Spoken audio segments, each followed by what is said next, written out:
Welcome to another episode of the Southern Fried Philosophy Podcast. Two guys' take on life, liberty, and the pursuit of gravy. I am not Biggin. I am producer Brian, and I am joined as, he's always here. Hello. Mojo. Yeah, so Biggin had to be on a secret mission trip to Iraq again, and so if you're listening to this, Biggin, when we drop, hopefully you're having a great holiday in the sand. But no, hopefully Biggin will have some new news to talk to you about when he gets back in. But yeah, so we're kind of winging this episode. We had a guest we rescheduled because this was kind of a last minute put together. But anyway, we appreciate you guys tuning in as always from every week. The new listeners we've been getting has been great. So I guess how you can find us there is just check out iTunes, Google Play, Stitcher, iHeartRadio, Spotify, pretty much any place that you listen to a podcast at. All you got to do is go there, give us a subscribe, a like, a share, a heart, give us a thumbs up, whatever that podcast aggregate does. Just, subscribe. Biggest thing is give us a review. If you can actually review us there, especially on the iTunes platform and Google Play, that's how we kind of move up through the old algorithms. You can also find us on the Facebooks at facebook.com/SFP Radio. I'm Southern Fried Philosophy. You can also check us out on Twitters and Instagram at SFP Radio. Website at southernfriedphilosophy.com. You can play our episodes there on your desktop, laptop, tablet, computer, smartphone, whatever. I don't know. You can play our episodes from there. But yeah, most of our episodes are suitable for work unless you're part of the SFP Insiders. And how you can kind of get that is if you go to our Patreon link at patreon.com/SFP Radio. So producer Brian, I ask you, how you be doing?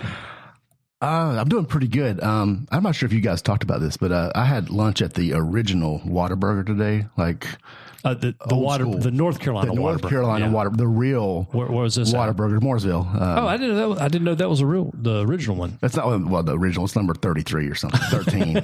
I don't remember the number. I think 13, maybe 12, 11. It's one of those. It's in the teens. It's not original. Okay. It's the real.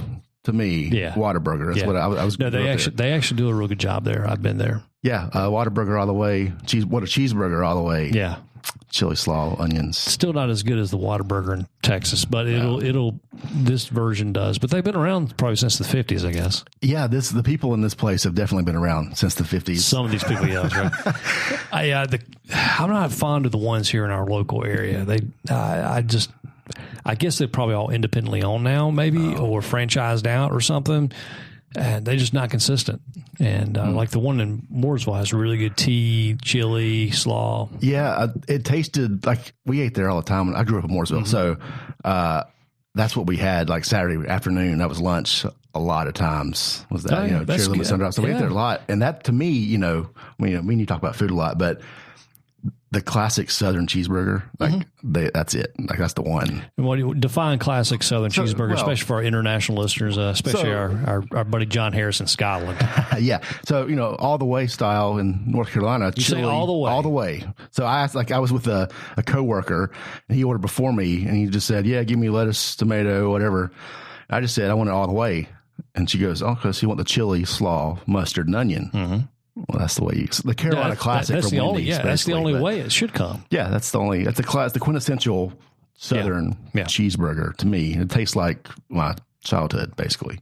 Oh yeah, absolutely. So just to clarify, because we have listeners who aren't just not from North Carolina and South Carolina and kind of the southern area, but so we have this infamous chili here in the South, and basically all it is boiled hamburger meat with a boatload of chili powder, salt and pepper, maybe some onion. Sometimes the Greeks will add some onion. Mm-hmm. The Greeks will also throw a surprise ingredient. The Greeks, meaning that there's a lot of restaurants out there like Pete's and Showmars is a big chain, things like that. They'll make their kind of Carolina chili. They'll kind of tweak it up a little bit. So that you have the sweet mayonnaise, coleslaw, mustard, onion, and it's just good stuff. It's good. Yeah, my hometown, we had a similar place called Besto, and Besto was really a crap hole, but it had great burgers. Yeah, Whataburger. It was clean in there, so I wasn't sure. Yeah. I haven't been in there probably 10 years. Yeah, and the guy I was working with was like, "Hey, I want to go to Whataburger." I went, "Okay, let's do it."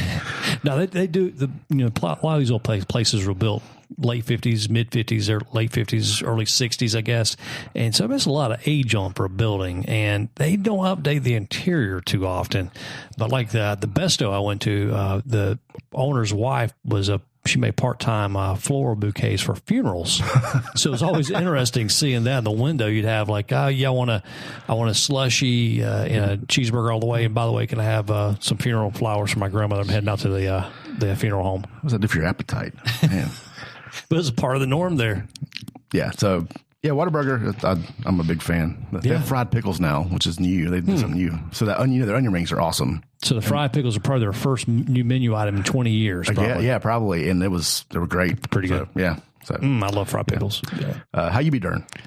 This has been one of those odd weeks, man. So I went to a doctor Monday. In South Carolina, and so it's 2 hours away from here. And so I go down there, have to see a doctor, get a prescription filled. Okay, cool, no problem. Take it to the pharmacist. All right, we're going to have to call the doctor since this is a new doctor's office. No problem. 48 hours, I try to call the doctor. No response. I call the doctor. No response. No response. So I get back in the truck this morning and head 2 hours south. Stand in the doctor's office. You need to answer this pharmacist's phone call. Knock on his door. I've been out for 48 hours. I'm not supposed to be out for less than 12 hours. So that started out. And then I had a customer yesterday. He came out of the shop, and he actually dropped one of our motorcycles in the parking lot. Didn't put the kickstand down. So, yeah, needless to say, luckily he ended up buying the bike because it didn't really damage it, but it made me pucker up in the areas I can't mention on this podcast. So, yeah, wow. It's been my week so far. Sounds exciting. All right. Well, let's move on to some wacky news brought to you by 1812 Barbecue. Great barbecue. You guys should check them out. Look for our sponsors page. Yeah. It should be on there. Check out Eric. He's just good competition style barbecue, and he's available in the local areas. He probably will, if you have money, he probably will travel, I would imagine. Yeah. So this first story comes out of Scotland. Okay, so it's John, a little farther away. John Harris, if you hear this episode, please email us and tell us your thoughts. For you.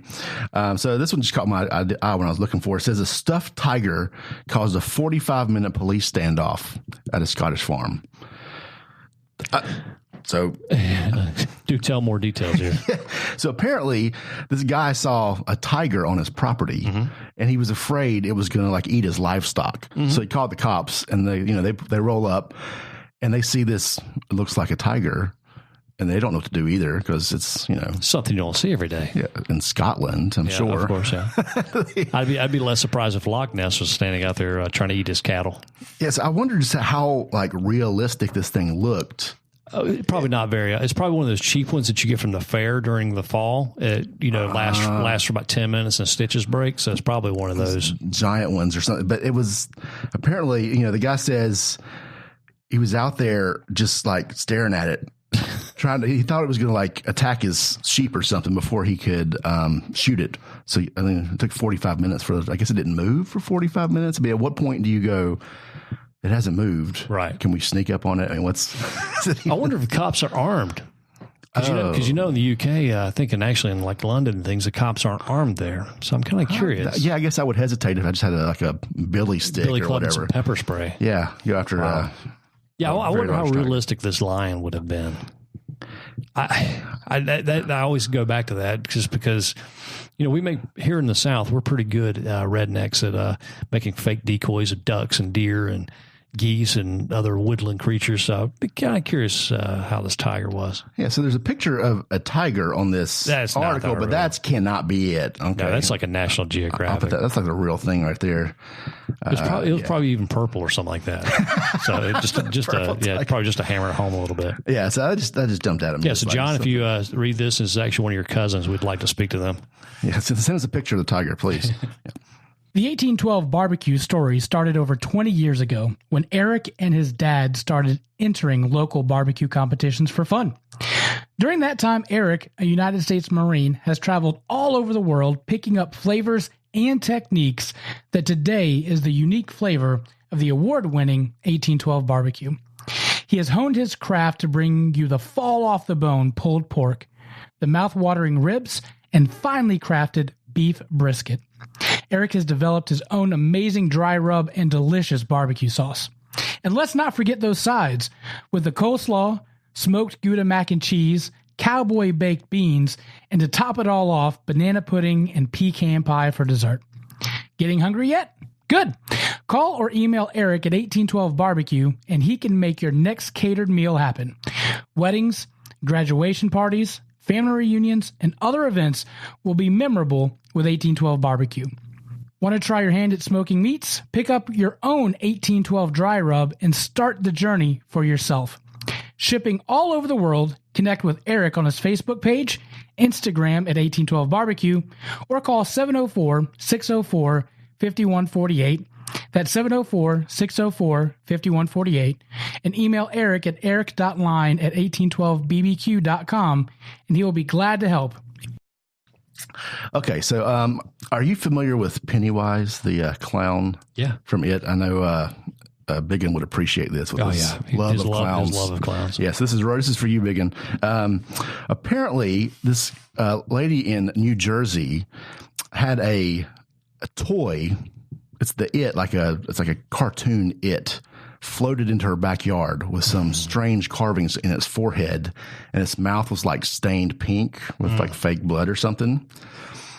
So it showed up. Obviously, I'd be freaked out. All right. Yeah, that's a little creepy. Says the neighbors aren't home. Like there's nobody around. Right. This thing just floats down into your yard or whatever. Stay away from the drainage ditches in the highway and the road. Yeah. And there's a picture on this article as well of like It with balloons. Like I don't watch this stuff. I want to be real here. No way. I saw the original. Yeah. I saw the one the one with Tim Curry, Fox or whatever in like 1992 on Saturday afternoon. Yeah, but see, that made an impression in your child mind. This one's actually not bad. Yeah, you got to check it out. I'm not afraid of clowns. I'm afraid of that clown. No, it's just like there's another horror movie called Salem's Lot. There's a 3-part miniseries on CBS, I think, back in the day, and that scared the bejesus out of me. No way. I did watch the remake, and the remake was not scary. So. Yeah, but the crazy thing about this, so the lady got this, and she tried to set it on fire, and it wouldn't burn because apparently it's like flame retardant or something like that. So that's the second. Okay, I'm freaked out about this. So she like drowned it in olive oil and then lit it on fire. Apparently that made some. That made the demons more progress, mad. Yeah, but it had like some weird markings on its forehead. And then, so she said that she finally burned it and she slept with her. I guess she said her door's locked and like a knife under her pillow after that. Because that always helps against the those invisible spiritual demons that you can't see. Yeah, and I would not sleep with the knife under your pillow, folks. Just saying, that's a bad idea. But yeah, that's just crazy. I think the cops were freaked out too when they showed up for this one. Yeah. I'm sure probably the scribble on her forehead was actually probably demonic Sanskrit that says, "Please burn me to sacrifice." Please help me fulfill my purpose. So like they even like Googled the numbers. Maybe it's a serial number or something. I'm not going to repeat it in case it's like, Jesus has to have our back here. So. What's the thing you don't say in the mirror or whatever in the dark? Yeah. Bloody Mary. Yeah, that thing. Bloody Mary. Yeah. Alexa. Yeah, Alexa. Cool. All right. Next here. So this is a little lighter. Do you know where Pennywise came from? I'm a book of useless knowledge. No, I did not know. Pennywise is actually one of the earliest forms of comics. Back in the day, it's a little paper book they used to make, cost a penny, and they were basically short stories. Some of them were mostly horror. Like this is where a lot of the characters like Dracula and Frankenstein, Wolfman, things like that were introduced into our culture was through these Pennywise magazines. Anyway, just in case you're out there and about to go on Jeopardy, there's some useless knowledge. Yeah. So this next one, I thought maybe this is almost a hot topic. Because I have feelings about this, I'm just saying. But Spam, who doesn't love Spam, has a new flavor coming out just in time for the pumpkin spice craze. It's pumpkin spice. And the white girl said, hooray. Yeah, it's a little early, I think. It's still July. It's August, right? Yeah, they'll be putting out Valentine's stuff before long. So, but Spam has released a limited edition, thank you, pumpkin spice. Spam. It's Spam. Yeah, pumpkin spice. The meat, compressed potted meat in a can. Yeah, I don't mind Spam. I've had plenty of it. No, I grew up on Treat. We couldn't afford Spam. We had Treat. Yeah, Spam was the good stuff. Yeah, we had Treat. Yeah, Spam would be like Sunday dinner meat, but Treat was throughout the week. Kind of rhymes. But it's sweet. It's like a sweet Spam. Yeah, I see. I can't get down with it. I'm not like, if I have my choice of like, do I want a deli turkey sandwich or Spam? I'm going to eat deli turkey. Yeah. Or if I'm going to have a bologna or Spam, I'm going to have bologna. But I will digest Spam. But I'm kind of, in particular, kind of favor the original. I don't think I can have a pumpkin spice. We have jumped the shark with pumpkin spice crap. Yes, that was kind of the tie-in here, is the pumpkin spice, like everything. You go to Trader Joe's right now, in about a week and a half, 2 weeks, I guarantee the whole shop is going to be 75% pumpkin spice flavor. I think I saw someone post something like last week that was a pumpkin spice thing. Yeah, from Trader Joe's. Yeah. White girls you talking about. Yeah, that's right. I know my wife, I mean, she's probably already got the pumpkin spice potpourri on order from Amazon. And I know she goes to Starbucks every day. So I'm sure she's getting pumpkin spice crap every day. Yeah, I don't mind the pumpkin thing here and there. I like pumpkin pie. Who doesn't like pumpkin pie? I like the flavor. I like the craft beers scene where they come out with the pumpkin spice or sweet potato beers, but not every day. I mean, so I can see myself right now, my wife drinking a pumpkin spice latte while eating a pumpkin spice fried sandwich, Spam sandwich. I don't think so. A little overkill. Do you put like the ketchup on that like you would with a regular Spam sandwich? You know? I don't know. You may have to come up with some type of French Verblanc sauce or something to go over it. Or like grape jelly on there. That'd be good. Yeah. There you go. Actually, that could be good. Right. Or peanut butter. That may not be bad. Yeah. All right. We're going to have to get a can. My grandfather, I grew up poor. My grandfather would take the jelly out of the Spam can and put it on his saltine crackers. Oh, wow. Yeah. That's a real man. Man. Yeah. So the pumpkin, I mean, it's one of those, like, to me, pumpkin spice season, it's almost like, when is it too soon to play Christmas music? Mm-hmm. When is it too soon? I mean, it's coming. We know pumpkin spice is going to happen. I think it should be a law, and I'm not very big on laws, but I think October 1st is when you have to release it, and it has to be off the shelves by maybe Thanksgiving. Because you got the pumpkin spice flavors that carry to Thanksgiving. Yeah, give it the all of November, maybe, just for a little grace. But yeah. So, or you can't have pumpkin spice while Christmas is happening, can you? Is that... No, because you got the other flavors of cardamom and things like that, mulberry, spice, things like that for Christmas. So, but no, I mean, when all of a sudden you got Count Chocula that's doing, the Lucy Lou with pumpkin spice flavors, I'm out. Yeah. I'm sorry. I'm boycotting. I mean, cereal flavors have gotten kind of crazy anyway. That's a different topic altogether. All right. Well, let's get into some hot topics brought to you by Watchman Cigars. He just released a new coffee bourbon barrel flavor, I think. I just saw. I've been watching his Instagram feed. Yeah. And he puts up so much stuff. Yeah, so I can't wait to our next downtown bourbon cigar club. Hopefully he'll bring some we can buy, because it's a coffee bean bourbon barrel cigar. I'm pretty sure it's it. I'm down for that. Yeah, no absolutely. doubt. The views and opinions of Southern Fried Philosophy are not necessarily those of our guests, sponsors, or friends of the show, but they should be. All right, so this one jumped out at me. Apparently, I didn't get to listen to last week's episode yet, actually, but we were talking about Jeffrey Epstein a little bit on the Insiders podcast. I think we talked about that a good bit. Just a little bit. So make sure you guys are on Patreon so you can get a taste of that. But apparently Etsy is selling some merch on the Epstein. I guess the conspiracies. It's tasteful. I do like the coffee mug there. The coffee mug that has Bill Clinton in a blue dress. That was the painting found in his Manhattan penthouse, I think. So yeah. So just like people capitalizing on this topic is just so crazy to me. Well, granted, I don't think this is going to go mainstream, just because you have a lot of people that have been sexually traumatized in their life who are glad to see that they don't have to deal with this anymore. As far as seeing this in the news, as brash as it was. But yeah, it's kind of tasteless, but I think consumers will weed that out as far as what they want to consume, not. And I mean, half these things, if you took a lineup of your average millennial and you had a picture of his face right there, like on that one shirt, they probably wouldn't be able to know who that was. They probably think he's a cultural icon. It's like those teenagers wearing Nirvana shirts. Or Che Guevara. Yeah. But they don't know who Che Guevara was. They don't know they murdered thousands of people in Cuba.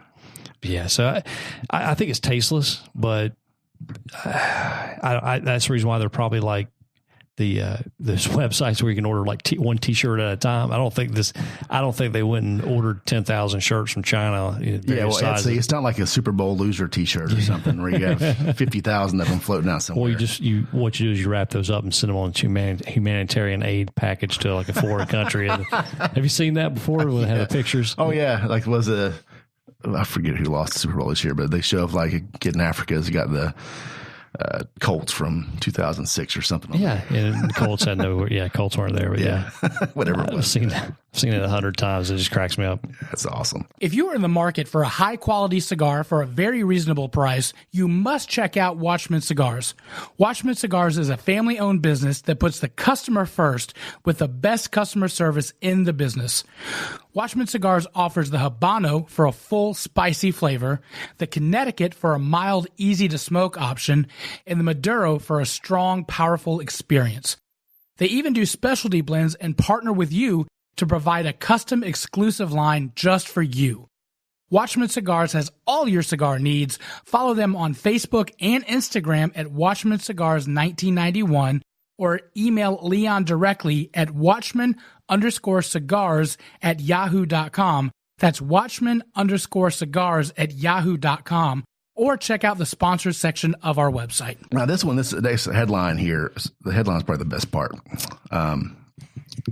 We've all seen this, but apparently yoga pants are dangerous. They're a threat to male students. Like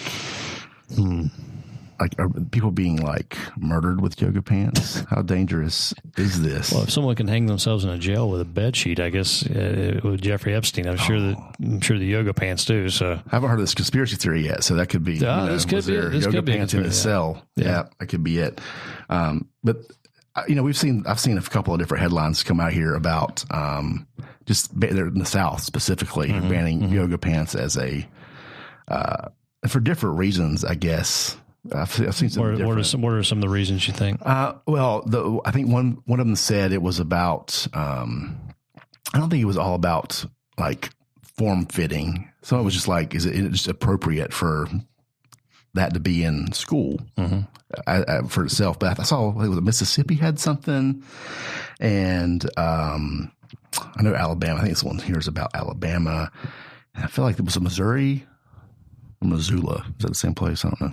I don't know my geography very well.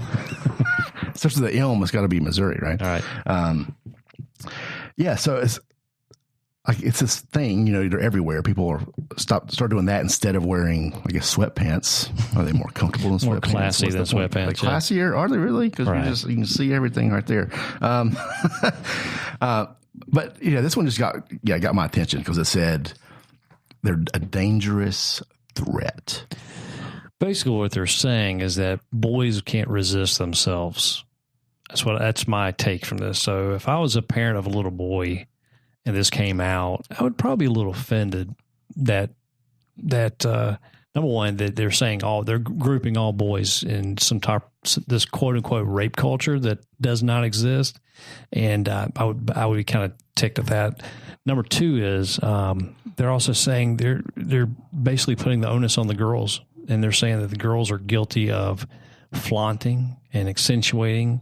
I mean, hell, you might as well get rid of makeup and earrings too, because those are all adornments that could be unsafe for those boys, those wily, ravenous boys out there. Those uncontrollable teenagers. All I got to say about yoga pants is there's certain people that shouldn't be wearing yoga pants. You need a license to wear those things. I mean, my favorite ones are like this morning, I pull up to a QT gas station and there's a woman who has like a pink polka dot yoga pants on and then like a yellow stripe shirt on. I'm like, look, she just crawled out of a bed or back of a truck or something somewhere. So there's just no rhyme or reason. But yeah, I think I'll say this, but I think yoga pants are lazy.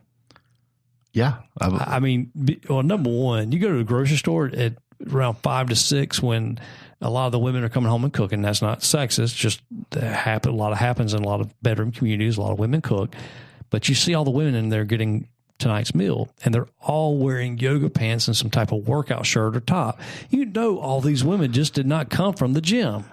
Some more than others, but yeah. Yeah, I think it speaks to laziness. That'd be like me putting on a pair of cargo shorts every day and a bummy ass t-shirt. Kind of like you. Yeah, that's what I'm wearing right now. Thanks for that. But you occasionally change up. Yeah, I do change. I was actually working in a warehouse all day, so that's my excuse on that. I wasn't in the gym in my yoga pants or my tank top. No, I think it's, and that's fine, ladies. If you want to be lazy, I don't care. It doesn't bother me, but I think that it's kind of like I look at my daughter. My daughter's 15, and I remember girls in high school, they would spend a few minutes dressing up and getting themselves kind of primed up a little bit for the day. And then all of a sudden something changed. I'm not sure exactly what it is, but my daughter, she purposely goes to school to look as bummy as she can be. Is it a convenience thing? I mean, no, it's a style thing. Style, just to be like hobos are giving her money on the side of the road type thing. I mean, I only think, I'm serious. A lot of and all her friends do the same thing. They do not dress to impress. Not saying you have to, but man, it's amazing. I'm surprised they barely brush their teeth. Yeah, and I will say when I was in high school, it was during the grunge era. Yeah, so I wore the same flannel shirt every day. Yeah, but you did change a t-shirt for the most part. The t-shirt was different every day. Yes, absolutely. The jeans were pretty loose. Yeah. They stayed up, which is more than I can say for some. But it was very comfortable, but it was not about looking nice. Yeah. It was just about comfort, and it's, I guess, what everyone else was doing at some point. On a funny note, because my daughter likes to wear these yoga pants too quite often, because my wife works for a sports athletic company. So we have probably 1,000, 2,000 pairs of these laying around the house at any given time in different stages of the house too. But my daughter, she's very well blessed with her butt. I'm just going to say that. Okay. So she got a big butt. And so she wears these shorts, which kind of like barely cover it. So I had a pair of jeans that did a knee blowout the other day, and I don't wear holy jeans because I'm not that jean religious. So I cut them off as short as she wears her shorts. So now I'm wearing them around the house doing dishes. She don't like it so much. I haven't seen her wear shorts in like 2 weeks now since I've been doing that. Oh, that's genius. I've got to get my wife's yoga pants, so I got to try those on and see if I can fit in those. And I'm just going to tool around and go get some gas or whatever. Oh, that's great. Oh, so this is what you might look like, walking around. Oh, wow. That's a picture, man. I'm going to take my bra off and put my bra on. So, yeah. There you go. Wow. Yeah. So, speaking of bras, does your wife do that? Like my wife can barely cross the threshold, has her hit the magic button on the back of her bra, and it's off. No, nothing like that. I'm not sure. Well, you're probably one of the only guys I know, because a lot of guys I know that say that. Huh. Yeah, I mean, we don't really. You have to recognize that. Sometimes, I mean, even we're not ones that change clothes when we come home. Typically, and, my wife does that. It drives me nuts. And my wife's a teacher, so I mean, she dresses fairly nice, but it's not a thing unless it's been one of those crazy days or something, And if I'm for even myself, if I come in with wearing dress clothes, I kind of want to peel out of those pretty quick most of the time. My wife dresses very casual her work, and you could set a timer. And she'll be in her pajamas probably within 45 Extra seconds. Casual. Oh, yeah. And it drives me nuts because I'm like, oh, by the way, I wanted to go out to eat tonight. Well, I'll go get dressed again. No, that's going to take 45 minutes. I'm hungry now. Yeah. And, just to be honest, I mean, I will say gym clothes are more comfortable in general than regular clothes. So right. I guess, do people actually wear yoga pants to do yoga? Is that a thing? There's yoga studios. I just don't know if they're actually busy. They could just be a money laundering facade. The other thing I saw about yoga related, apparently they're banning yoga. Maybe this is the Mississippi thing. They had yoga was being outlawed, or some guy, they didn't want to have yoga in school because it was, a religion or religious or something. I guess, or it has to be religious related. Let's see if I can pull that up real quick. Oh, here we go. Yoga remains a banned activity in Alabama public schools. So some, senators have been trying to get this stuff pushed through, or a representative here, but they can't do yoga classes in school. I'm trying to find the reason here. Is it because, this says it has its roots in Hinduism, but I don't know if that would prevent people. Okay, so here it is. So this is actually in Georgia, policy regarding yoga program following concerns expressed by parents who felt that yoga endorsed a non-Christian belief system. As a result, teachers banned the use of saying namaste during the program, putting their hands on their hearts, or coloring Indian mandalas. I don't know what that word is. It's that little creative artwork, especially the henna tattooing. Yeah, so I guess it's about religion. Is it the whole state? Or just the county? This was for Alabama, but they're trying to get it in Alabama public schools. They want to allow it in there. And I guess the pushback is about religion, which in this country, I'm pretty sure we don't really get into religion in schools. Well, even if we did, I'm sure you may have a few Indian kids in Alabama somewhere. At least one or maybe two. Yeah. And I mean, they have the right to practice whatever they think, they believe. Look, Hindu, does yoga have some Hindu roots?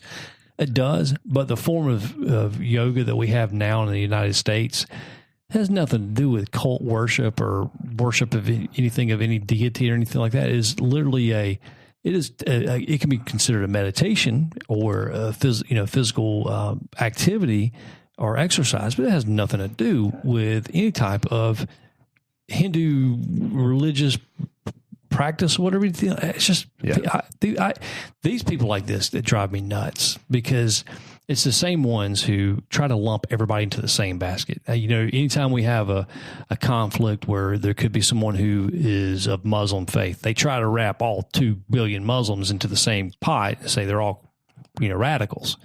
Same thing with Christians. You get the Westboro Baptist people out there who hold the signs up that says God hates fags, and they try to lump everybody who are Christians in with the same bunch, even though none of us like those crazy people, because they don't practice what we believe. So,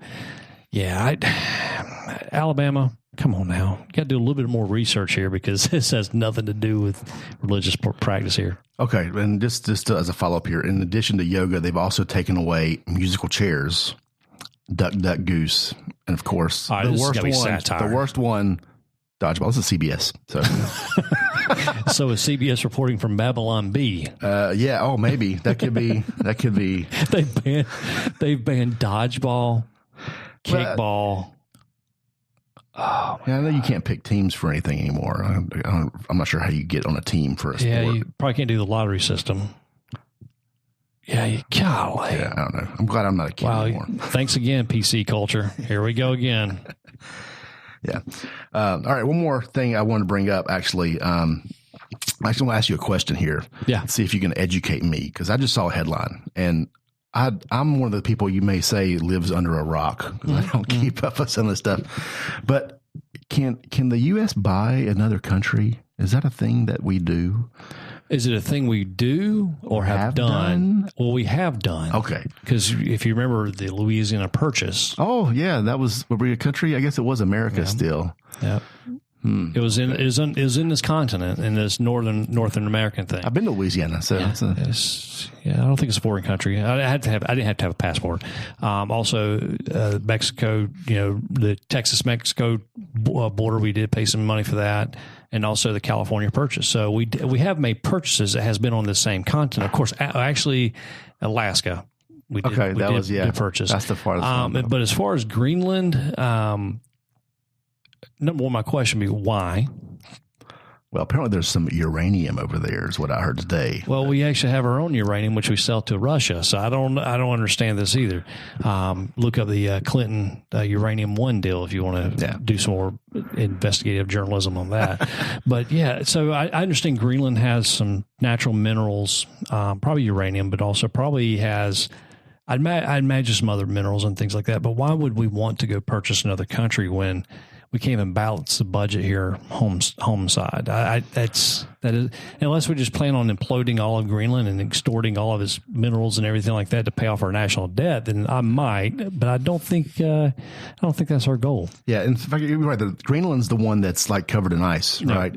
Or is Iceland? No, Greenland's covered in ice. That was the opposite, right? Yes, Iceland has greenery. Greenland has ice. Okay, so it's not like a tourism thing either, probably. No. I mean, you might have tourism 3 months of the year, but the rest of us not. I see. Some of this makes me wonder how much is hyperbole or satire upon the Trump administration just to be trolls, or if he's actually being serious. And that's part of the mad genius of this administration, is because we never know if he's serious or not. Like today, people were already taking some things he said out of context. So he was talking about himself in the China trade negotiations right now. He says, "I'm the chosen one," and held out his hands and kind of looked up towards heavens. Some people took that as like, all right, well, yeah, he is the chosen one, considering he's elected president. As some people have thought that, and then the other people who Trump could literally fix cancer, and they were like, well, I guess he's the heavenly Messiah. Yeah, so. I don't know, man. I'm so on the fence a lot of times with his PR stance as far as letting information. I just really don't know if it's even serious half the time. Yeah, apparently there was something out of Israel where he was the thing says, is he Trump calling himself the King of Israel? Did you see that? Like the Jews, he's the second coming of God. I think that was actually if I'm not mistaken, that comment was actually on a Twitter guy. Trump's actual comments was like, Israel loves me, the Jews love me, yada yada yada. He never referred himself as the new king. He call himself as the second coming. So I'm pretty sure. I don't know my religious history that well, but aren't the Jews still waiting on the first time around? Yeah, they're still waiting. Okay, just checking. Yeah. So actually, that was some quotes taken and repurposed creatively by that Twitter journalist, because I actually saw that down on the way in today. Yeah, so some of this is just it's flamboyant headlines and stuff really made to get attention, and they've been getting my attention lately. Just what's this? I want to click on this. Yeah, what's exactly. Yeah, it's good clickbait. Yeah. All right. Well, we're going to take a break, and then we're going to come back with some more good stuff for you guys. Hey, everybody. I really do hope you love Southern Fried Philosophy. Did you know that you can actually get paid for listening to this podcast? I know it sounds insane, but it's true. We just discovered this free new app called Podcoin, and it literally pays you to listen to podcasts. Here's how it works. You listen to podcasts, and you earn Podcoin while you listen. Then you turn that Podcoin into gift cards like places like Amazon or Starbucks. Or if you're a good person, you can even donate that Podcoin to charity. The more you listen, the more you earn. So here's what you do. Download the app right now on iPhone or Android, and I have a special code for you.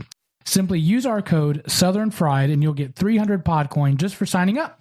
And if you listen enough to us on there, you can get a cappuccino at Starbucks or an Amazon gift card on us. So go ahead and go listen to this podcast or virtually any podcast on Podcoin and sign up with code Southern Fried. It'll change the way you listen to podcasts. Welcome back to the Southern Fried Philosophy Podcast. So we don't have a guest on today, and since Biggin's playing hide and go seek, we're just actually going to talk about something. Producer Brian sent this article to me a couple of weeks ago. It's written by Bobby Azaran, PhD. It was actually originally showed up on August 22nd of 2018. And it's called The Dunning-Kruger Effect May Help Explain Trump Support. So, full disclaimer, I'm a libertarian. I don't care if you're right or left. It doesn't bother me. But I think we're going to maybe expand on this a little bit to show how this probably covers more than just the Republican Party. So, basically, this Dunning-Kruger effect, I'm going to try to give you a small abbreviated definition of the Dunning-Kruger effect, if I can find it real quick. Well, I've got the Wikipedia page pulled up here. We can maybe give it a little bit of a... so I'm just going to read this kind of verbatim. It says, in 2011, David Dunning wrote about his observations that people with substantial, measurable deficits in their knowledge or expertise lack the ability to recognize those deficits.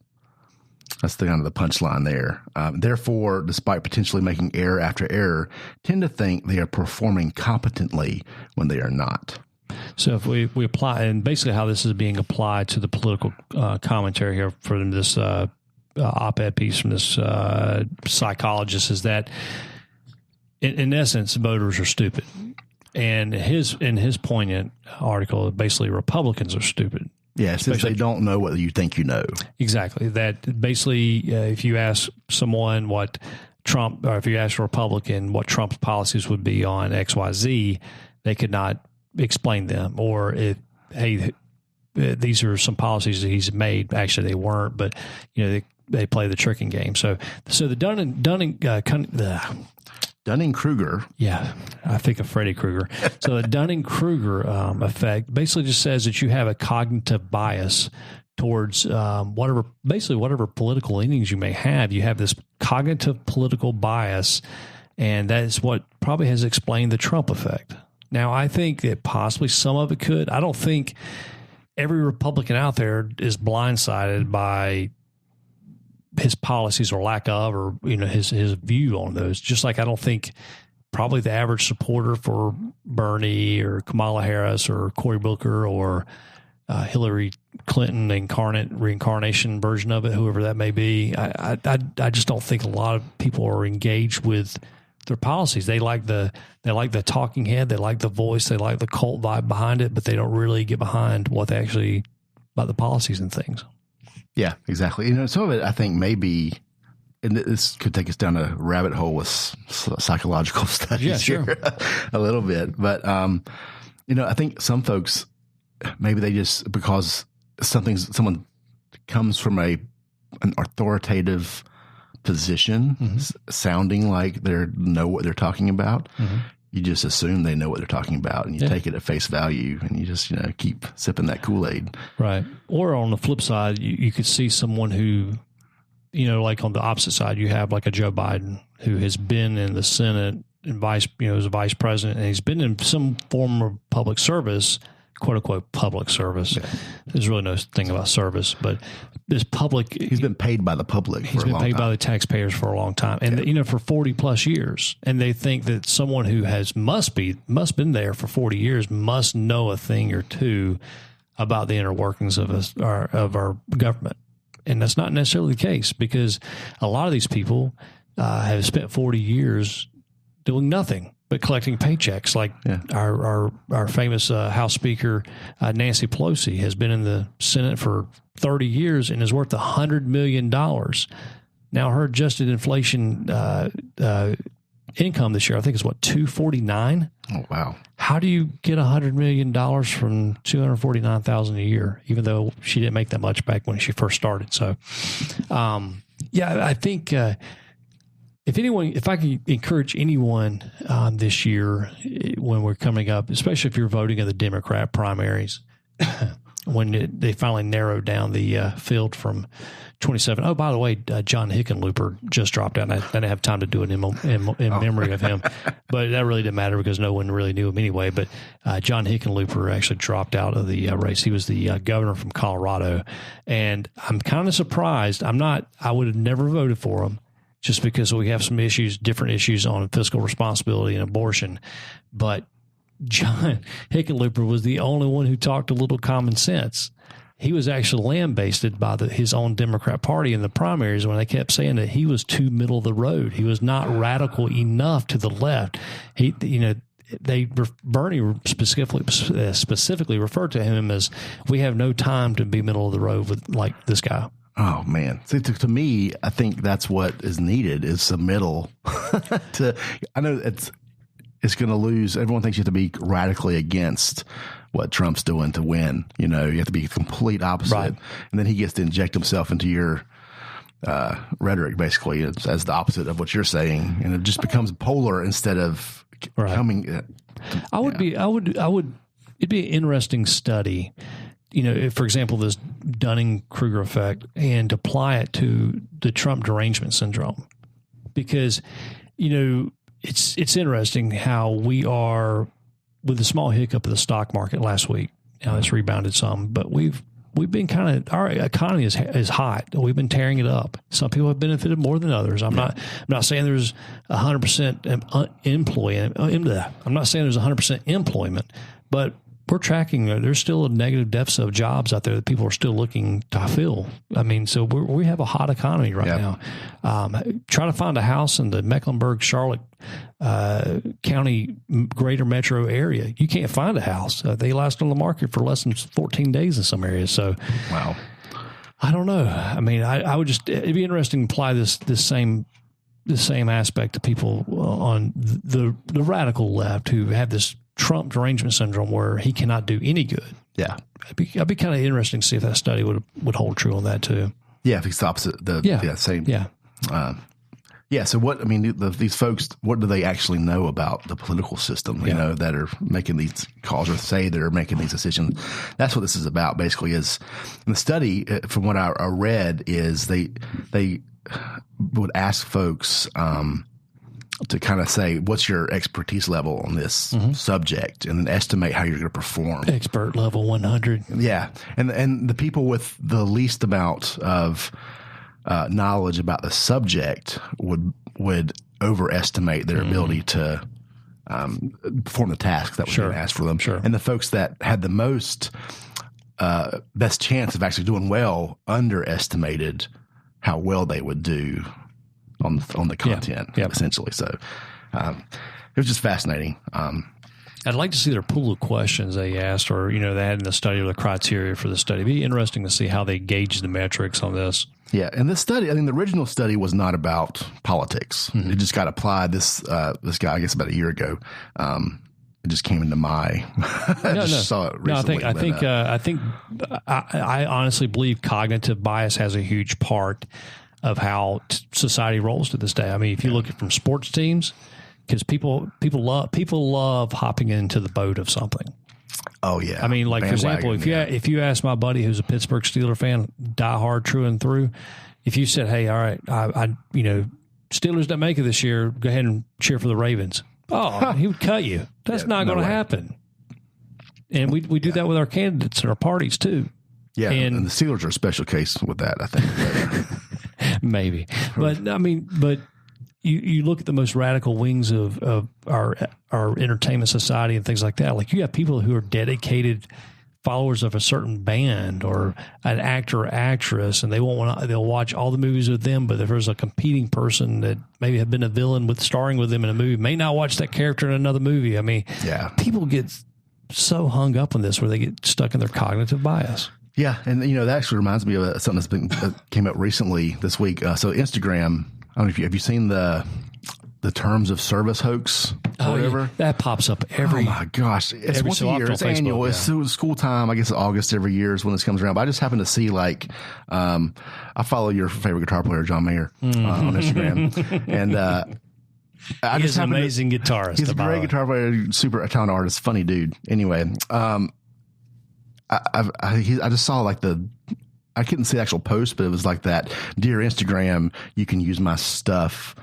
I don't give you permission. Yeah, I was like, what? I've not seen, because I'm a tech guy. That's what I do. I do IT. I follow technology companies pretty religiously, and I have seen nothing about this in the real press. So I was like, okay, what's this? I just Googled it real quick, and the NBC article 6 hours ago was like, this is not real.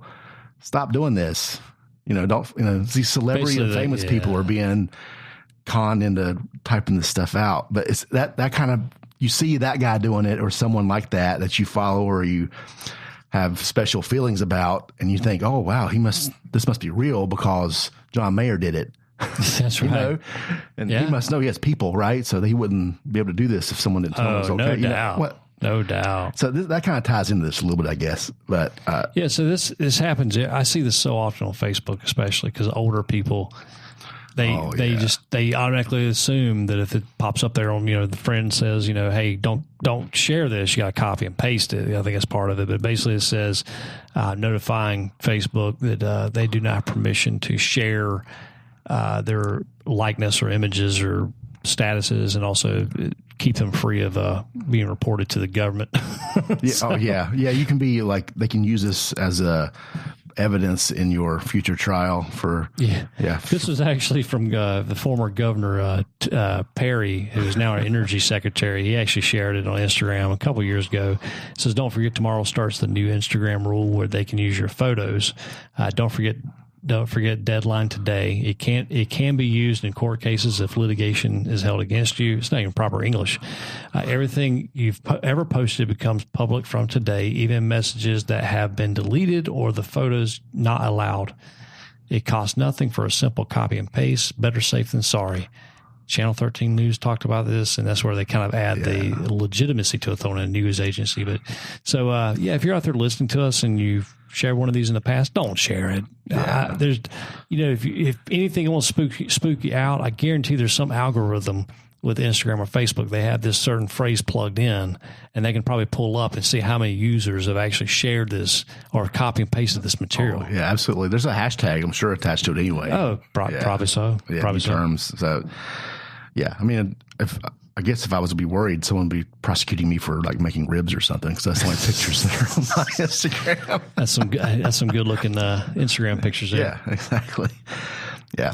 So kind of following the psychology thing, it kind of ties into this. So there was another where to go article I wanted to get into. This is actually an old study you've probably heard of. Have you seen the Milgram shock experiments? Yeah, from the 60s or whatever. Yep. This is what this reminds me of, which essentially they tricked a guy into, he thought he was electrocuting a dude in a chair. He was an actor. Yeah. But he was doing it because, and everyone's sitting like nodding, just keep turning it up. He didn't know the answer, kind of thing. Yeah. Just because there was someone it looked in a lab coat, it looked like he was a professional. It's a professional. Said, okay, let me do this. It doesn't matter that you may or may not be killing a dude. He wasn't. It was all faked, but had a good actor in there. But, that was studying. They were trying to decide if people from who committed the Holocaust were complicit because they were following orders or that kind of thing. Just because someone of authority said, hey, you need to do this. Yeah. So at what point do you say, make up your own mind, whether it's your job or not, is this right or not, kind of thing, Right. No, you're right. So the Milgram experiment has been repurposed several different times, and it basically starts with just kind of talk a little further about that. Basically, the Milgram experiment has basically you have, like you said, authoritarian actors who usually pose as some type of research council or study. You have subject A, which is the person who's supposed to push the button or try to deliver some type of justice or not justice, and then you have a person that's supposedly part of the experiment off in a closed room, and they do these screaming things where they, especially when they do the electricity, they ramp up the ampage, and you hear the cries of terror ramp up even more. And the control panel has shows the wattage, and the highest one's 500 watts, and it has X's or a smiley face with the eyes X'd out or something like this will kill the dude. Don't do this one, kind of thing. Yeah. So I guess that was probably 60s, 63, I think. 63, I saw. Yeah, we actually made a couple movies and documentaries about this too. It's just some of these social experiments they do. There's another one where they do with the prison thing, where they take college kids for a weekend, take vacate a dorm, and they separate them out into prisoners and jail guards, and then they do an experiment of how will society break down. Yeah, and it always does. Doesn't matter what class, economic, social status you have, color, creed, it always breaks down that way. Yeah. When you have power corrupts absolutely. Yeah, and then there was another study I saw recently. They said basically there was, I guess, 5 or 6 people in a room, and all but one of them was a plant, and they would ask a question, and there was an obvious answer. So the example I saw had 3 lines drawn. There was a short line, a middle line, and a long line, ABC. And they would draw basically, say, the middle line on a page. And they'd say, which of these other 3, A, B, or C, looks like this line? And, the plants would give all give the same wrong answer. All right. And it's obvious. Right. Which, B is the middle. So they're all going, well, C. It's got to be C. And the guy in the test subject essentially doesn't know his test subject. Kind of, going, well, they all say it's that one, so it's got to be C. So, and 75% of the time, they would write down their answer, and then they would verbalize their answer. and they would change their answer like 75% of the time because everyone else said it was something different. Yeah, I think I've seen another study with the groupthink, where you have people that, ordinary people who use rationale, and this kind of goes with the Dunning-Kruger effect too, because how people will get corralled into certain positions politically that they may not originally start out on, but they end up with just because of groupthink. And they, because people get buried into this cognitive bias where, and I've been guilty of it myself on certain things where you unfollow some friends that probably post inflammatory to your position, inflammatory posts and things like that. So you unfriend them, because you want to find more people that kind of confirm your cognitive bias. But there's another experiment where they take people like trying to check in for a doctor's appointment, and every time the doctor comes out to call a name, people stand up. Well, the control patient who doesn't know part of this doesn't stand up, and they kind of look around like, what's going on? And then gradually more and more people stand up. So there's this response is that when the door opens, names call, people stand up. So they try to see how long this has to take before they can get control patient to actually stand up also. Yeah. So it's interesting to see how people's moods and behaviors can be shaped in such a small frame of time. Yeah. So, I guess, I don't know, to me, I guess the punchline is do your own research. Stand up for your beliefs. I think be educated. I think educate yourself. Yeah, I think you find out what the top 5 things are that really draw you to your core and politically. Also religiously, this is a great way to interview churches on your way. You find the top 5 things what you're looking for, and you try to match a church up with your beliefs or a belief system or whatever. But politics, especially, because we're so funny. We are one of the greatest civilizations on earth. I believe in American exceptionalism. I mean, I will take issue with anyone who would say different. And just because the one thing we have successfully exported is capitalism. Now, in various forms of our republic democracy, republic governed by democracy, we have not done successfully sometimes because certain cultures do not want to adhere to that. But capitalism, I think, is one of our best gifts that we've given. Capitalism has saved more lives and pulled more people out of poverty than people just sending love notes and boxes of shoes and endless amounts of money to crony, military controlled areas. But I say just take the 5 things that interest you. If it's economy or a climate or what are the 5 things that are important to you? Yeah, important. And research those and find out what that person's done for you. Now, for example, I can name some great things Trump's done. I can also name things Trump's done bad. Like, I'll tell you one of them, and I could carry how much ire I get from some of our very conservative listeners. But Trump's not very conservative when it comes to fiscally budget. I mean, granted, he's cut taxes and we have more tax revenue coming in, but he's also spending too. He's now added, I think, over $2 trillion to the deficit to the budget. And that's before he buys Greenland. That could be a net positive, though. You got to think of all the golf courses. Long term. Think of all the golf courses in the Rocky Crag and ice he can have. It's for the Olympic team to practice their bobsledding. Maybe we can just gift it to Jamaica so they can get their bobsledding team up and going. But so I encourage you, just find out 5 things that inspire you and just check these people out. I'd probably wait till the Democrat candidates kind of wean themselves down to 5, because otherwise you're going to have quite a bit of homework with the 25 left in the race or whatever, however many they have now. Yeah, and I guess along the same lines we've been talking about. You mentioned the Babylon Bee article. About finding your own research. Babylon it's Bee. So great, but guess what, folks? It's not real. And luckily, we had the Snopes team, the crackpot team of Mr. Catman and Cat Lady. I think they've divorced now, and he actually has a hot girlfriend, I think. But anyway, not hot cat lady is a crack team researcher there at Snopes, and she has confirmed that actually Babylon Bee is actually fake. So thank you there. Hats off. Yeah, thank you for proving that. So folks, if you see something that doesn't look real, look it up. Do yourself a favor. I don't care if you believe in Jesus or not. BabylonBee.com. Especially on Facebook, has some of the funniest material out there. If you want to make fun of Christians, go get some fodder from that. If you want to make fun of anybody, they do a great job. It's good, clean humor. But man, it's funny how spot on they are with some of the just illogical things that people believe and stuff. It's hilarious. Like Joel Osteen, they rag on that guy all the time, or Benny Hinn, and it's just so funny to see them just call these guys out. So yeah, I've seen some. Every time I don't follow myself, but my wife will say, "Hey, look at this," and it's just every time it's just like a laugh out loud moment. That's awesome. LOL for the kids out there. All right, man. Well, let's wrap this up. We're going to call this a quick episode and get back to our loved ones. And hopefully I didn't miss taco night. I'm sure that's probably already gone. But anyway, we appreciate you guys tuning in as always. Please go to our website, thesouthernfriedphilosophy.com. Our Facebook page is Southern Fried Philosophy. Instagram and Twitter is at SFP Radio.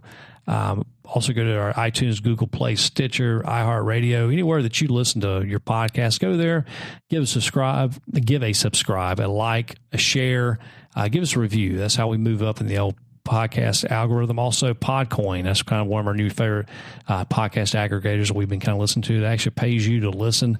So yeah, check those out. And also to my donor's mother, just go check in with your local life share, Carolina. I was given a heart 3 years ago, thanks to the grace of humanity from my donor and his mother. And I'm here today, kicking alive, kicking ass. So yeah, go make sure you're an organ donor. Don't be a jerk off and go to the grave with those. So anyway, hopefully Biggin doesn't cut that out. But anyway, love you guys. Appreciate you tuning in as always.